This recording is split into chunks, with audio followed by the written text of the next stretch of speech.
voudrais donc montrer que la télévision est le lieu de censure multiples et pour la plupart invisibles, y compris pour ceux qui les exercent. Et ceci est important parce que l'analyse sociologique se heurte souvent à un malentendu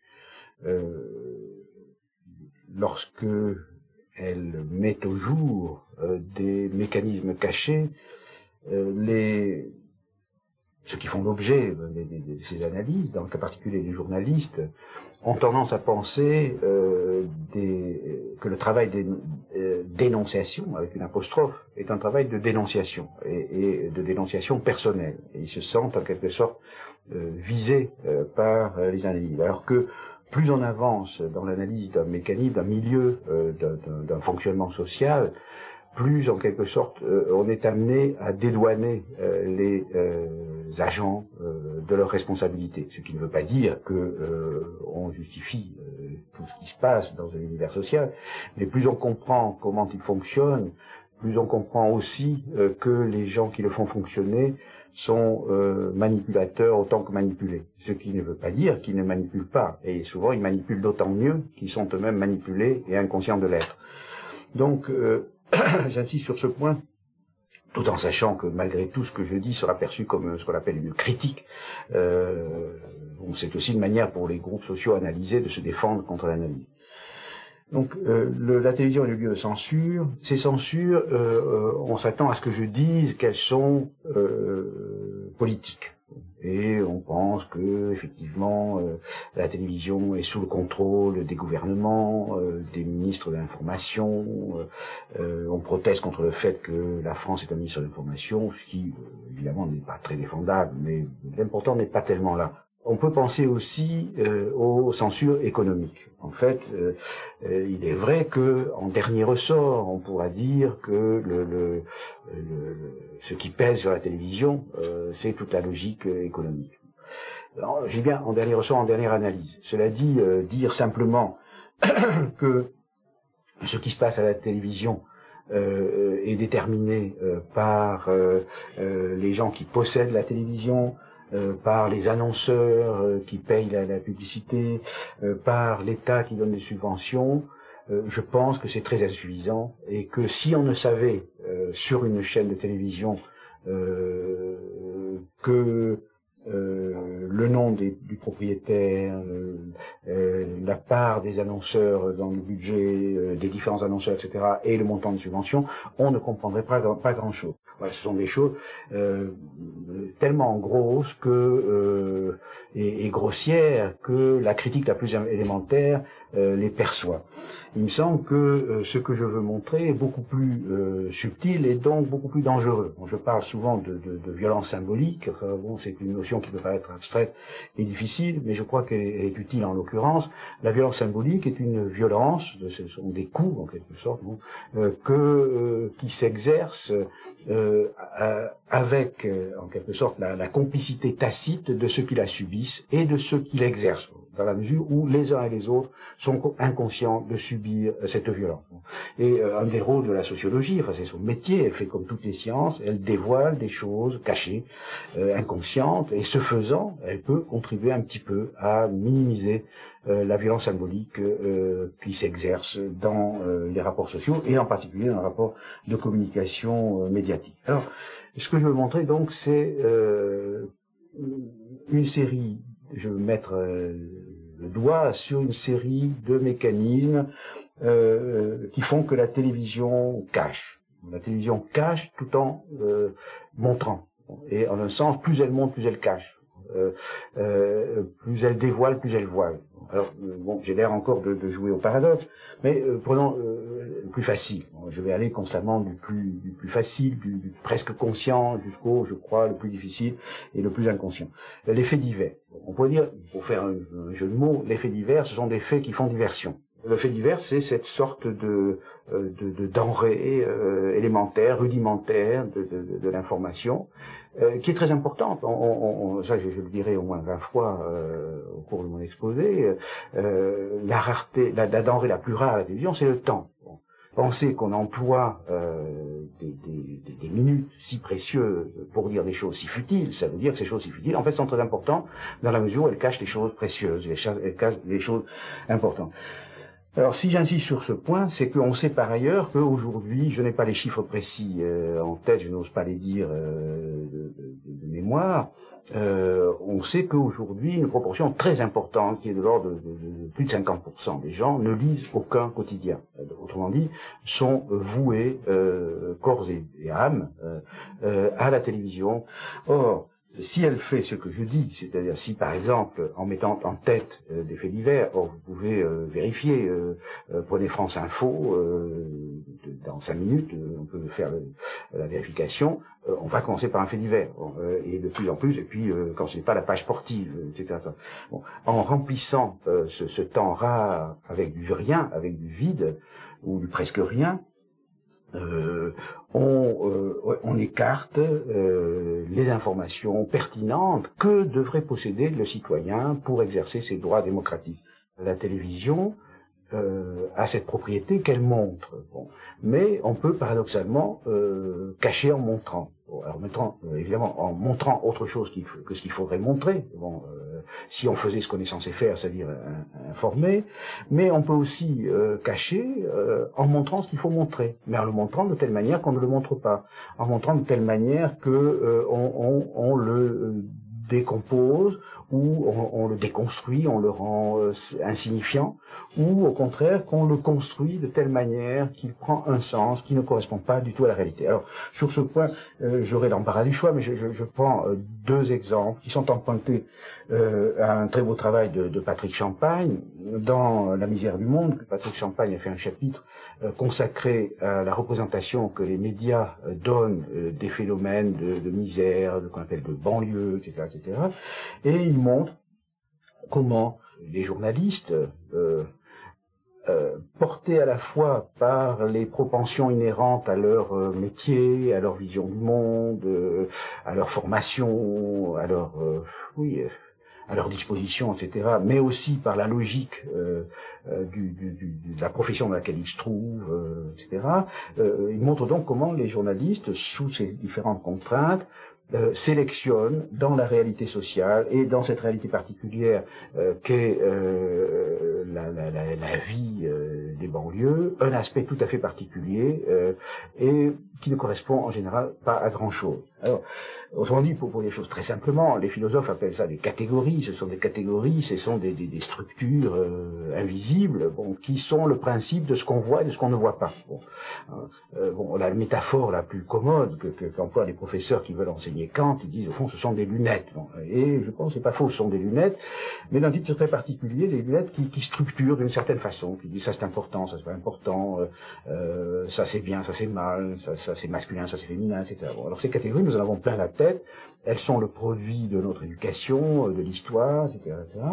Et les journalistes eux-mêmes ont des catégories à partir desquelles ils voient certaines choses, ils n'en voient pas d'autres, hein, et ils voient d'une certaine manière les choses qu'ils voient. Voilà les 2 procédés. Ils opèrent donc une sélection et une construction de ce qui est sélectionné. Alors, principe de sélection. Le principe de sélection, c'est le sensationnel. C'est donc ce qui est sensible, immédiat, mais alors c'est encore trop vague. Le sensationnel, c'est aussi le spectaculaire.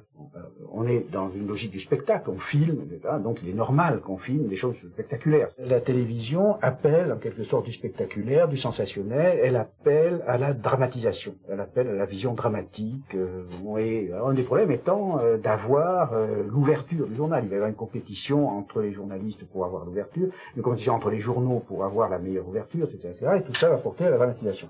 Donc, dans les banlieues, ce qui intéressera, ce sont les émeutes. C'est déjà un grand mot. Hein. Ça peut être un chahut qui devient émeute. Alors là aussi, on fait le même travail sur les mots.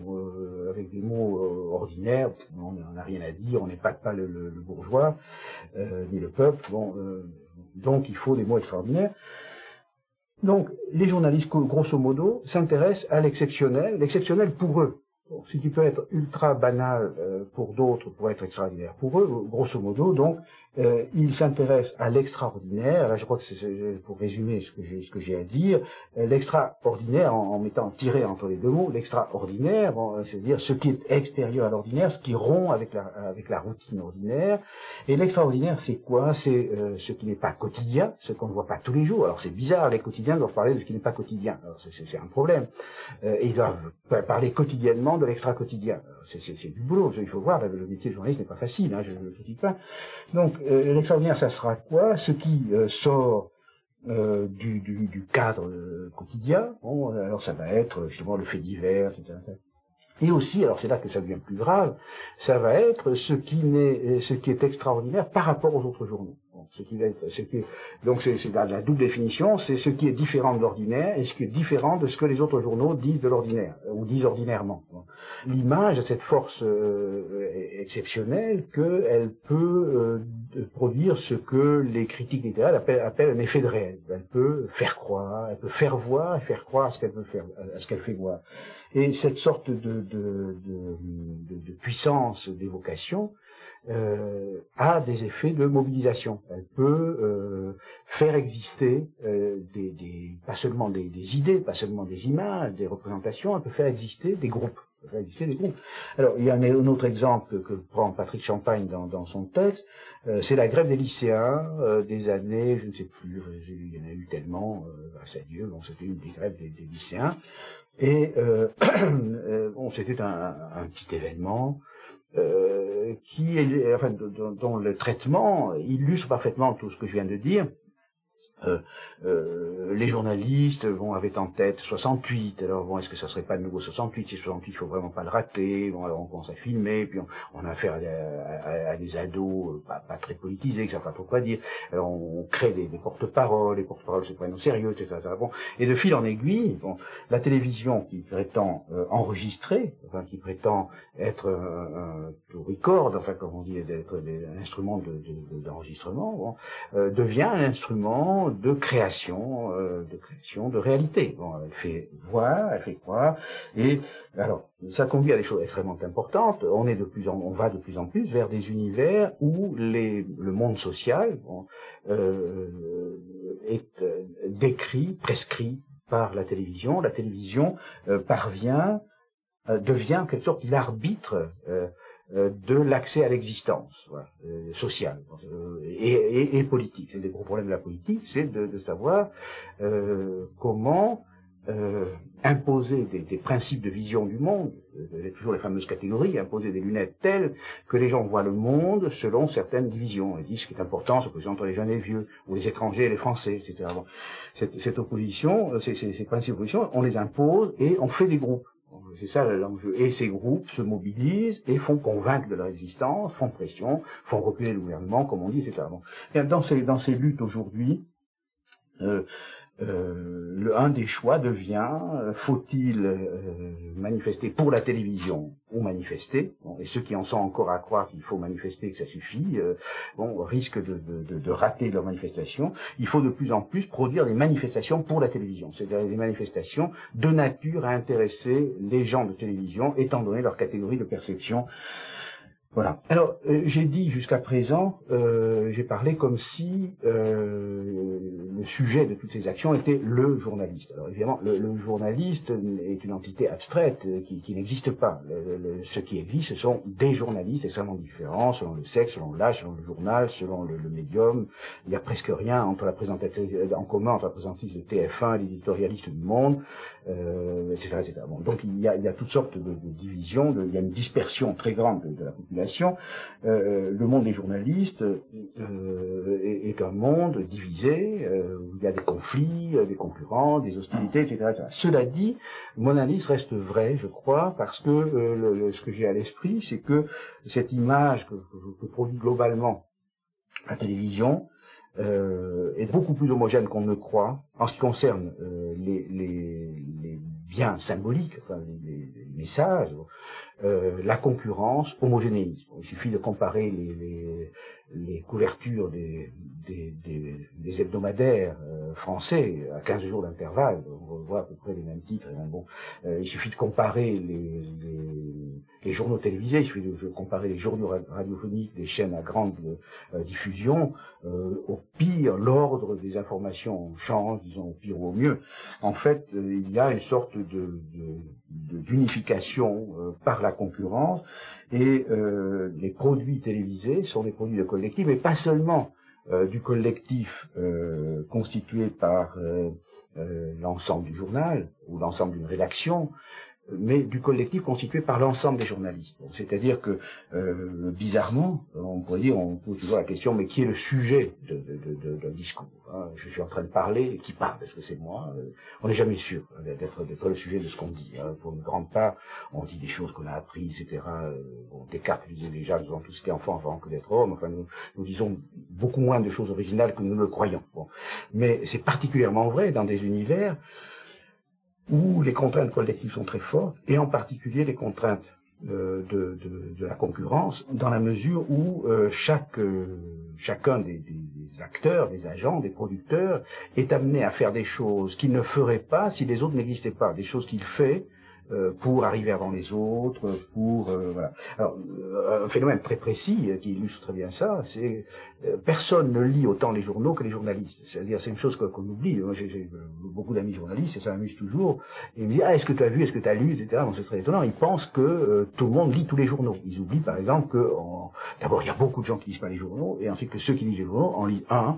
Il est très rare qu'on lise le même jour Le Monde et Libé, à moins d'être un professionnel. Bon. Alors, pour eux, l'instrument majeur, c'est la revue de presse. Alors, la revue de presse, qui est une fiction journalistique, ça n'amuse personne. D'ailleurs, c'est un truc rituel qui a dû être inventé au XIXe siècle et qu'on vous assène tous les matins dans les radios, ou dans les radios surtout. Bon, la revue de presse, c'est un instrument professionnel, c'est-à-dire pour savoir ce qu'on va dire, il faut savoir ce que les autres ont dit. Ce qui fait que, par exemple, pour faire mon programme du journal télévisé de midi, il faut que j'ai lu les journaux du soir. Et pour faire mes titres du journal du soir, il faut que j'ai vu le 20h de la veille. Bon, alors, ça fait partie des prérequisites, des exigences tacites du métier. Bon. Donc, alors, c'est à la fois pour être dans le coup, pour voir ce qu'ils ont fait, etc., pour se démarquer. Mais se démarquer, ce sont des différences infinitésimales auxquelles les journalistes accordent une importance fantastique et qui passent complètement inaperçues des téléspectateurs. Ça, une de leurs croyances, c'est que, par exemple, lorsqu'ils battent, un exemple, bon, on dira, bon, je cite, hein, les sociologues se la citer, ils disent, on a niqué TF1. Bon, alors ça veut dire quoi? On a niqué TF1, c'est comme ça qu'on parle. C'est une façon de dire, nous sommes en concurrence, nous produisons des petites différences, hein, on retraduit ça. Bon, exister dans beaucoup d'univers sociaux, c'est pareil chez les intellectuels, hein, c'est différé. Hein, c'est comme, je dis aux intellectuels pour les énerver, vous êtes comme des phonèmes, vous existez par la différence. Bon, alors, bon, on a niqué TF1, ça veut dire on est une différentielle de sens. On est arrivé trop vite avant. Ça veut dire quoi? Ça veut dire, ah ben, eux, ils n'ont pas eu le son, nous on a le son. Ou bien, ils ont des trucs absolument imperceptible, bon, du spectateur moyen, qui ne pourrait percevoir s'il voyait les deux. Alors il n'y a pas des gens assez vicieux pour se taper deux journaux télévisés. Bon. Donc de toute façon ça passe complètement inaperçu et ça reste et en même temps c'est très important du point de vue des producteurs qui agissent en vue de produire des différences dont personne ne s'aperçoit, mais parce qu'ils ont l'idée que ces différences étant perçues, elles contribuent à l'audimat. Et l'audimat, alors ça, j'y reviendrai, l'audimat c'est le dieu caché de cet univers, c'est ce qui règne sur les consciences, et perdre un point d'audimat, dans certains cas, c'est la mort sans phrase. Bon, si on se demande, enfin, c'est une question qui peut paraître naïve, comment sont informés les informateurs? Bon, ces gens qui sont chargés de nous informer, comment s'informent-ils? Bon. En gros, les informateurs sont informés par d'autres informateurs. Il y a une sorte de cercle de l'information. Bon, bien sûr, il y a l'AFP, il y a les agences, etc., mais une part très importante, peut-être la part essentielle, celle qui décide, c'est conduit à décider cette sorte de méta-information, d'information sur l'information qui permet de décider ce qui est important, ce qui mérite d'être transmis, etc. Cette information sur l'information vient en grande partie des autres informateurs. Et cela conduit à une sorte de nivellement, d'homogénéisation des hiérarchies d'importance. Alors, je me rappelle avoir eu un entretien avec je crois que ça s'appelle un directeur des programmes, enfin celui qui décide, enfin ce qui sera mis dans le journal de 20 heures, etc., dans une chaîne publique. Il était dans l'évidence totale. Je lui dis mais pourquoi mettez-vous ça en premier, ça en second? Bon, c'est évident. Bon, alors l'évidence, enfin, n'est jamais évident. Enfin, c'était bon, c'est évident pour quelqu'un qui a des catégories de perception qui sont ajustées aux catégories objectives. Bon, c'est un peu abstrait, mais c'est évident sous certaines conditions. Bon. Et évidemment, dans les différentes positions à l'intérieur du milieu du journalisme, les différents journalistes trouvent inégalement évident ce qui est tenu pour évident. Bon, alors je pense que par exemple les directeurs de chaîne, les Guignols plaisantent sans arrêt sur un certain nombre de responsables des émissions, ceux qui incarnent l'audimat et qui chassent enfin un producteur, un présentateur malheureux, bon, ces espèces de dieux méchants qui incarnent, bon, ces gens-là ont un sentiment de l'évidence qui n'est pas nécessairement le sentiment de l'évidence de la petite pigiste qui débarque pour faire un sujet, ou bien qui propose un sujet à qui on dit non, ça n'a aucun intérêt, ou etc. Bon. Donc on ne peut pas concevoir ce milieu comme totalement homogène. Il y a, et c'est pourquoi mes analyses peuvent paraître très très injustes, il y a des braves gens, des petits, des petites, des jeunes, des subversifs, des casse-pieds qui luttent désespérément pour introduire des petites différences dans cette énorme bouillie homogène qu'imposent les cadres, etc. Les cadres eux-mêmes n'étant que le bras, oui c'est ça, le bras de l'audimat. Bon, j'en viens à l'audimat, c'est le plus important. L'audimat, donc, c'est cette mesure du taux d'audience dont bénéficient les différentes émissions, et il y a des mécanismes, enfin actuellement, dans certaines chaînes, qui permettent de vérifier l'audimat quart d'heure par quart d'heure, etc. Donc on peut voir quand ça baisse, etc. Et même, ça c'est un perfectionnement qui a été introduit récemment, on peut même voir les variations par catégorie sociale grossière, etc., etc. Donc on a une connaissance très très précise, enfin, de ce qui passe et ce qui passe pas, etc. Et cette sorte de mesure est devenue le jugement dernier. C'est le jugement dernier du journaliste qui, jusque dans les lieux les plus reculés du journalisme, les plus autonomes, peut-être à part le Canard enchaîné, le Monde diplomatique, enfin, il y a quelques petites revues d'avant-garde animées par des gens généreux et irresponsables, enfin, actuellement, l'audimat est dans tous les cerveaux. Je pense que la force de cette institution a été de créer ce que les historiens appelleraient une mentalité. Il y a une mentalité audimat aujourd'hui dans les salles de rédaction, dans les maisons d'édition, etc. On pense en termes de succès commercial. Bon, parce qu'audimat, ça veut dire ça. Ça veut pas dire le succès démocratique, ça veut dire le succès commercial. Et bon, il y a simplement une trentaine d'années,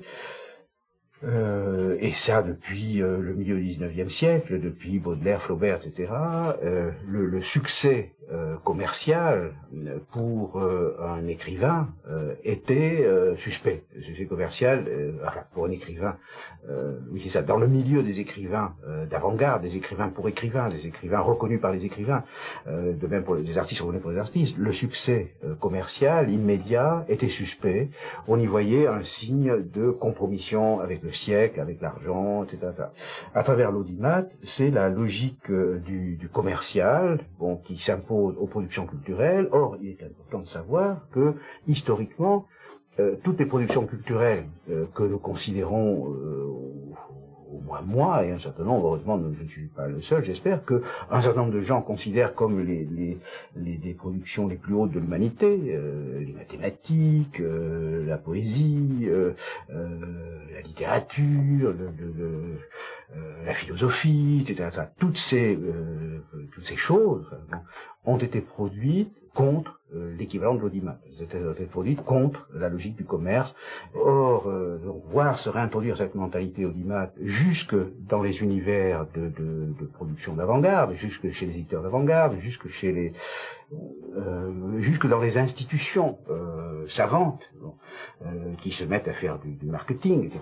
Bon, c'est très très inquiétant parce que cela risque de mettre en question les conditions mêmes de la production de ces œuvres ésotériques réservées à quelques-uns, mais qui en même temps sont les accomplissements les plus hauts de l'esprit humain.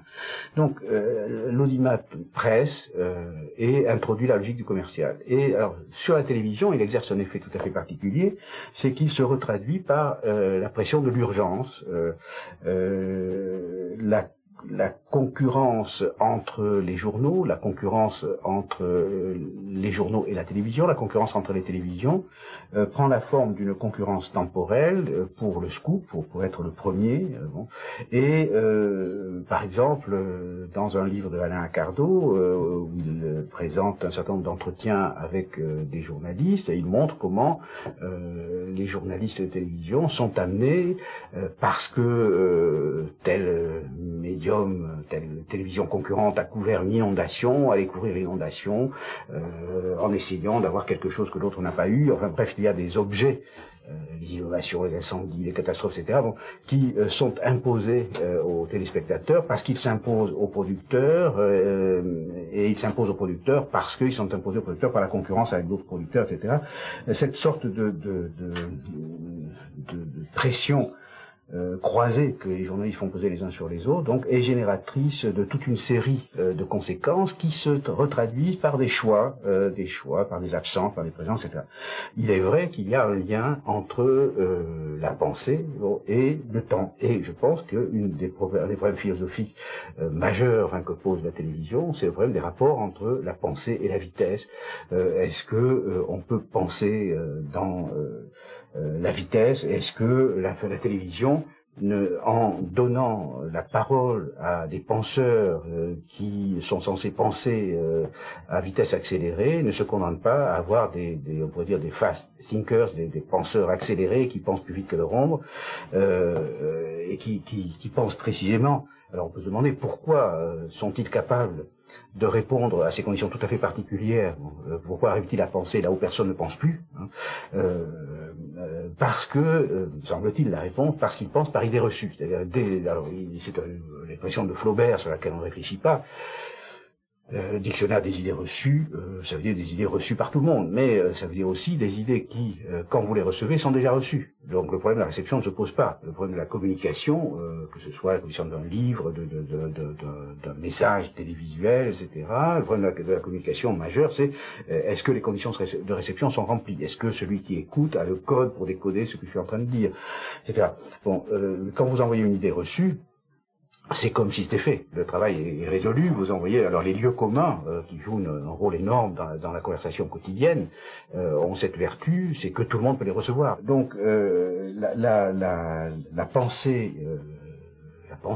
tout court, la pensée est par définition subversive. Vous savez, elle doit commencer par démonter des idées reçues et ensuite elle doit démontrer. Bon, et quand Descartes parle de démonstration, il parle de longues chaînes de raisons. C'est-à-dire ça prend du temps. Il faut enfiler une série de propositions enchaînées par des donc en conséquence. Cela dit, est entendu que, etc. Bon, ce déploiement de la pensée pensante est intrinsèquement lié au temps. Bon, c'est pas seulement parce que, et ça fait partie aussi de la condition de l'urgence, ils ont des carnets d'adresses. On dit sur la Russie, c'est même Carrère en cause. Enfin, il y a des locuteurs obligés qui dispensent de chercher qui aurait peut-être quelque chose vraiment à dire. Hein, bon, mais il y a aussi le fait que pour être capable de penser dans des conditions où on ne pense plus, en état d'asphyxie de pensée, bon, il faut être un penseur d'un type titre particulier. Alors, il faudrait passer au débat, parce qu'on peut dire, mais il y a tout de même à la télévision place pour des débats. Alors là, je vais aller vite parce que je pense que la démonstration est plus facile à faire. Il y a d'abord les faux débats, les vrais faux débats. Bon, ceux qu'on reconnaît tout de suite quand on voyait à la télévision Alain Minc et Attali, quand on voyait Alain Minc et Sormand, quand vous voyez Julliard et Humbert, etc. Bon, il y a un monde clos d'interconnaissance, d'intercommunication, qui est dans une logique d'auto-renforcement permanent. Bon, ce sont des gens qui se voient entre eux, qui se confirment, qui s'opposent, mais de manière tellement convenue. Alors, il y a des débats apparemment vrais. Et je vais en analyser un assez rapidement. C'est c'est l'exemple que j'ai pris. C'est le débat organisé par Cavada pendant les grèves de novembre. Bon, c'est un débat qui a toutes les apparences du débat démocratique. Bon, et c'est pour ça que je l'ai pris, pour pouvoir raisonner a fortiori. C'est le plus mauvais exemple pour ma thèse. Donc je pense que si je convainc à propos de cet exemple, a fortiori on pourra faire ça sur le débat de Bilalian, qui lui était caricatural, tout le monde s'en est aperçu, bon, ou sur les débats ordinaires. Quand on regarde ce qui s'est passé à ce débat, et là je vais procéder comme j'ai fait jusqu'à présent, je vais aller du plus visible au plus caché, on voit une série d'opérations de contraintes, de censure. Au premier niveau, le rôle du présentateur. Alors ça, c'est ce qui frappe toujours les spectateurs. Les spectateurs voient bien que le présentateur fait des interventions contraignantes. Bon, c'est lui qui impose le sujet, c'est lui qui impose la problématique. Par exemple, dans le débat de Durand, il y avait « Faut-il brûler les élites ?» C'est raffiné. Tout le monde sait on sait d'avance la question, c'est des questions tellement absurdes que bon, la réponse oui ou non sont également absurdes. Bon. Donc, il impose la problématique, il impose les questions précises au nom du respect de la règle du jeu. Hein, alors évidemment, le respect de la règle du jeu est à géométrie variable. Ça serait facile à démontrer. La règle n'est pas la même quand il s'agit d'un syndicaliste, quand il s'agit de M. Perfit dans l'Académie française, etc. Bon, il distribue la parole. Il distribue les signes d'importance, ce qui est alors là extrêmement important. C'est un travail qu'ont fait certains sociologues. Ils ont essayé de dégager l'implicite, enfin, de la communication, l'implicite non verbal de la communication verbale. Bon, c'est-à-dire que nous disons autant par les regards, par les silences, par les gestes, par les mimiques, les mouvements des yeux, etc., que par la parole elle-même, bon, et aussi par l'intonation, par toutes sortes de choses bon. Or, ce qui est important, c'est ce qui devrait décourager les fanatiques du miroir de Narcisse, c'est devrait les décourager d'y aller. En fait, on livre énormément plus qu'on ne peut contrôler. C'est impossible. Il y a tellement de niveaux dans l'émission, ne serait-ce que du langage. Si on contrôle le niveau phonologique, on n'y contrôle pas le niveau syntaxique. Enfin bref, il y a tellement de choses à contrôler. Si en plus on ajoute le geste, etc., il y a tellement de choses à contrôler que personne, même le plus maître de lui-même, à moins de jouer un rôle ou de faire la langue de bois, ça c'est une des fonctions de la langue de bois, jouer un rôle finalement, personne ne peut tout contrôler. Bon, alors le présentateur lui-même intervient par le langage conscient, sa manière de poser des questions, par exemple son ton. Il dira aux uns veuillez répondre, vous n'avez pas répondu, vous n'avez pas répondu à la question, sur un ton cassant, mais j'attends votre réponse, est-ce que vous allez reprendre la grève, etc. Bon. Et aux autres il dira mais sur un ton respectueux. Bon. Alors j'ai vu un exemple qui est très très significatif, c'est le merci. J'ai comparé, ça peut se faire avec des exemples. Il y a une manière de dire merci qui consiste précisément à remercier. C'est merci, ça veut dire ça va, terminé, passons au suivant. Où on dit vraiment merci, je vous remercie, on accorde de l'importance à votre parole, enfin on accueille la parole. Bon, alors ça se manifeste infinitésimalement, mais l'interlocuteur encaisse Il encaisse la sémiologie, enfin la sémantique apparente et la sémantique cachée. Il encaisse les deux et il peut perdre ses moyens. Donc le présentateur distribue les temps de parole, il distribue le ton de parole, respectueux ou dédaigneux, attentionné ou impatient. Par exemple, il y a une façon de faire ouais, qui veut allez, c'est pas encore fini, enfin, qui presque, qui consiste à faire sentir à l'interlocuteur. Par exemple, dans les entretiens, nous savons ça très bien. Il y a une manière, c'est très très important de renvoyer aux gens des signes d'acquiescement, des signes d'intérêt. Sinon, les gens se découragent, peu à peu la parole tombe. Enfin, nous attendons même des toutes petites choses, des petites oui, des hochements de tête, des petits signes d'intelligence, comme nous disons. Ces choses-là, le présentateur les manipule consciemment et inconsciemment. C'est encore son inconscient très souvent qui intervient plus que son conscient, par exemple son respect des grandeurs, qui sont souvent des fausses grandeurs. Dans le cas particulier, un autodidacte un peu frotté de culture va admirer les fausses grandeurs, les académiciens. Donc il va manipuler encore l'ordre de parole, il va surtout manipuler l'urgence. Et là, on retrouve l'éternel problème. Il se sert du temps et de l'urgence du temps, de l'horloge, de la clepsydre, comme disait Platon, pour couper, pour ne pas laisser parler, pour interrompre. Et alors là, il a un recours, comme tous les présentateurs, il se fait le porte-parole du public et il dit je vous interromps, je ne comprends pas ce que vous voulez dire. Il ne laisse pas entendre qu'il est idiot, ça peut arriver. Et il laisse entendre que le téléspectateur de base, qui par définition est idiot, ne comprendra pas. Et que donc il se fait le porte-parole des imbéciles pour interrompre un discours intelligent. Alors que, ça je l'ai observé, les gens supposés demander ce rôle sont les plus énervés par les coupures.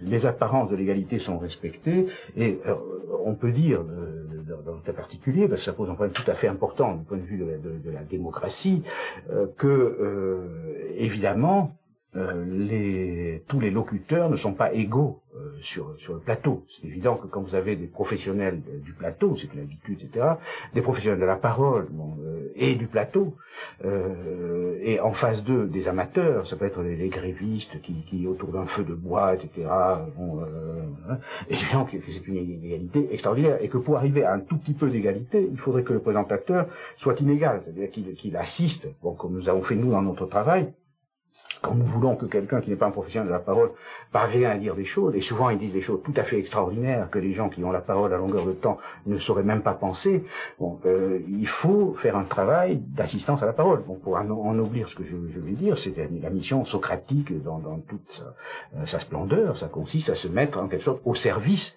de quelqu'un dont on estime que la parole est importante, dont on veut savoir ce qu'il a à dire, savoir ce qu'il pense, tout en l'aidant en quelque sorte à accoucher. Alors c'est pas du tout ce qu'ils font. Non seulement ils n'aident pas les défavorisés, si on peut dire, mais ils les enfoncent. Là on est encore au niveau phénoménal. On a le présentateur, son rôle, une partie de ce que j'ai dit est conscient. Pas chez les présentateurs. La preuve, quand je dis ça à des présentateurs, ils sont indignés. Mais je répète, comme j'ai dit tout à l'heure, ils ne le font que mieux.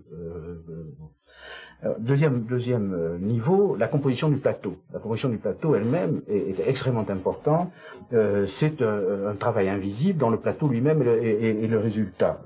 Par exemple, il y a tout un travail d'invitation préalable. Il y a des gens qu'on ne songe pas à inviter.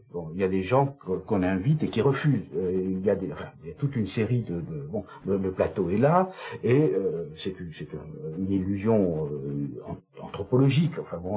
Le perçu cache le non perçu, et on ne voit pas dans un perçu construit les conditions sociales de construction. La composition du plateau est importante parce que c'est là que c'est la limite, c'est les face à face où on dit monsieur, vous avez 30 secondes, vous avez consommé vos 30 secondes, on ostente l'égalité et le présentateur sonne comme un arbitre.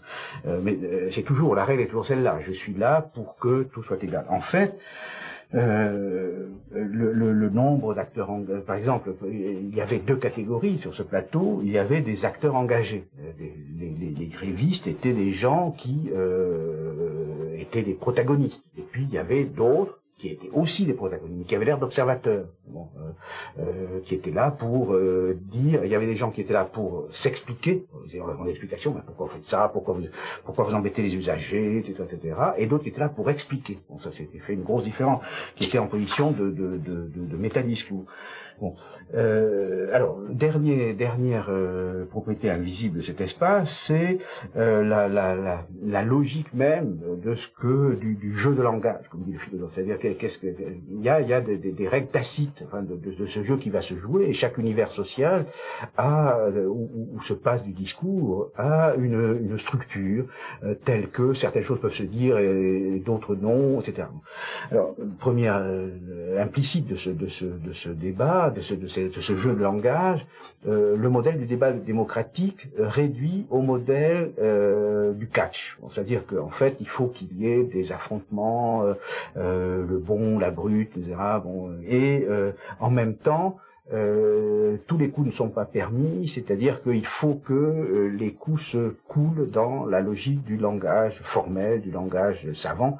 Bon, il y a autre propriété de l'espace, la complicité entre les professionnels que j'ai évoqué tout à l'heure. Enfin bon, les gens de télévision appellent ces gens-là que j'appelle les fast thinkers, là, les spécialistes de la pensée jetable, ces gens-là, on les appelle des bons clients. Ce sont des gens qu'on peut inviter, on sait qu'ils seront de bonne composition, qu'ils vont pas vous soulever des problèmes, qu'ils vont faire des histoires, ils parlent comme des robinets, sans problème. Bon, alors on a un espace donc de bons clients qui sont comme des poissons dans l'eau, et puis d'autres qui sont des poissons hors de l'eau. Bon. Et puis, enfin, dernière chose invisible, c'est l'inconscient. Ça, j'y ai fait allusion constamment. L'inconscient des présentateurs, et moi, il m'est arrivé très souvent, même en face de journalistes très favorables, très bien disposés à mon égard, d'être obligé de commencer toutes mes réponses par une mise en question de la question. Bon, c'est-à-dire les questions, le journaliste, encore une fois, il a ses lunettes, il a ses catégories de pensée, etc. Il vous pose des questions qui n'ont rien à voir avec rien, enfin, qui vont par exemple sur les problèmes des banlieues, ils ont tous les fantasmes que j'ai évoqués tout à l'heure, et avant de pouvoir répondre, il faut dire poliment, oui, votre question semble se poser, mais il me semble qu'il y a une question plus importante, etc. Et quand on n'est pas un tout petit peu préparé, on répond à des questions qui ne se posent pas, qui ne se posent que dans la tête des journalistes. Il apparaît que la télévision est un instrument de communication très peu autonome, sur lequel s'exerce toute une série de contraintes qui tiennent à la fois aux relations sociales entre les gens qui produisent, mais aussi, et c'est peut-être le plus important, aux structures mentales de ces gens, c'est-à-dire à tout ce qu'ils ont dans la tête du fait de leur formation, de leur origine, de leur éducation, et aussi du fait de la place qu'ils occupent dans cet univers social qu'est le monde journalistique. Alors, cet instrument de communication qu'est la télévision, apparemment débridé, est en fait bridé. Lorsque, dans les années 60, la télévision est apparue comme un phénomène nouveau, un certain nombre de sociologues, avec beaucoup de guillemets, se sont précipités pour dire que la télévision, en tant que moyen de communication de masse, allait massifier. La télévision était censée niveler, identifier peu à peu tous les consommateurs de télévision et produire une sorte de consommateur culturel de masse. En fait, il surestimait la capacité que détient la télévision d'agir sur le téléspectateur. J'en ai très peu parlé et je n'en parlerai pas dans cet exposé. Ce qu'il sous-estimait, c'est la capacité de la télévision, la capacité qu'a la télévision d'agir sur les gens qui la produisent et sur les autres journalistes et plus généralement sur l'ensemble du milieu des producteurs culturels.